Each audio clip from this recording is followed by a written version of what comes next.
하나님의 거룩함은 나의 안전, 교회의 안녕을 걱정하는 것이 아닙니다. 하나님의 거룩함은 나보다 타인을 섬길 때 드러납니다.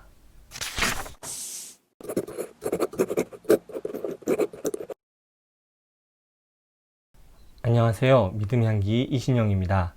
방문해 주셔서 감사합니다. 올해 초 코로나19가 전 세계적으로 유행하면서 기독교에서도 코로나19를 바라보는 책들이 많이 나왔죠.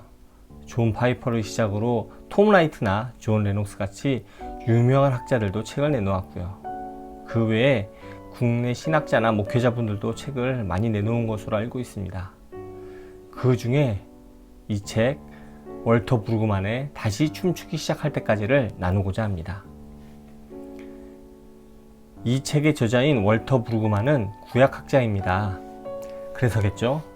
코로나19와 같은 재앙을 구약 본문을 통해 들여다봅니다.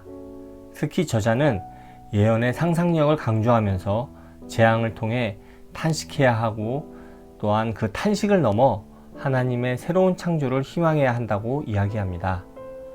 예수님께서 십자가의 탄식을 넘어 부활의 새로운 창조를 희망하셨던 것처럼 말이죠. 저는 이렇게 암울하고 힘든 시기에 대면 예배를 고집하는 게 아니라 세상과 함께 힘들어하고 탄식하면서 그 탄식을 넘어 희망을 이야기하는 것이 거룩함이 아닐까 하는 생각이 들었습니다. 하나님께서는 언제나 우리의 생각을 넘어서는 분이시죠. 그렇기에 이렇게 한치 앞을 내다볼 수 없는 시기에도 우리는 하나님을 의지하며 희망을 이야기할 수 있는 것 같습니다. 그리고 희망을 이야기하는 것을 넘어 희망을 살아낼 수 있지 않을까요? 기독교가 세상에 희망이 되는 삶을 보여줄 수 있지 않을까 기대해 봅니다. 그런데요, 제가 이렇게 말씀드리면서도 한편으로는 기독교가 이렇게 이야기할 수 있는가 하는 생각이 듭니다.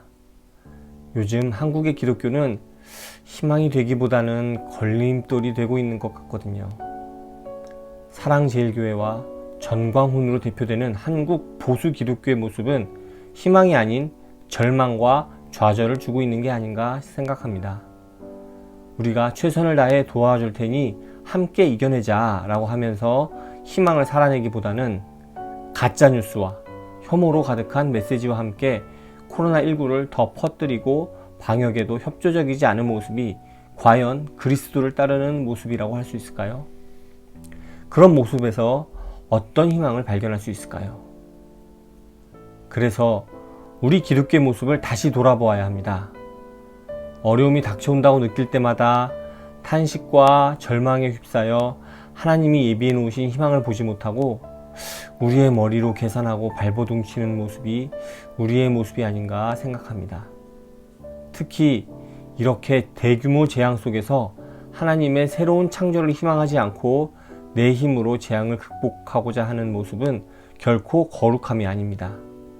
하나님의 거룩함은 나의 안전, 교회의 안녕을 걱정하는 것이 아닙니다.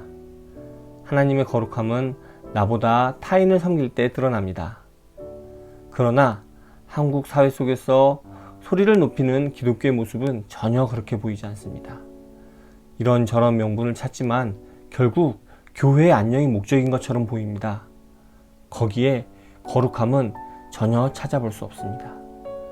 그래서 우리는 다시 거룩함을 회복해야 합니다. 희망을 찾아야 합니다.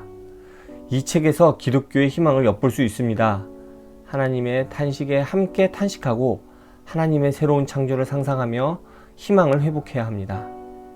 솔직히 한국 교회가 돌이키기에는 많이 늦은 것 같다는 생각도 듭니다. 그래도 끝까지 희망을 갖는 것은 하나님에 대한 믿음이라고 생각합니다. 하나님께서 절대로 우리를 버리지 아니하시리라는 그 믿음 말이죠. 오늘 준비한 영상은 여기까지입니다. 감사합니다. 다음에 또 오세요.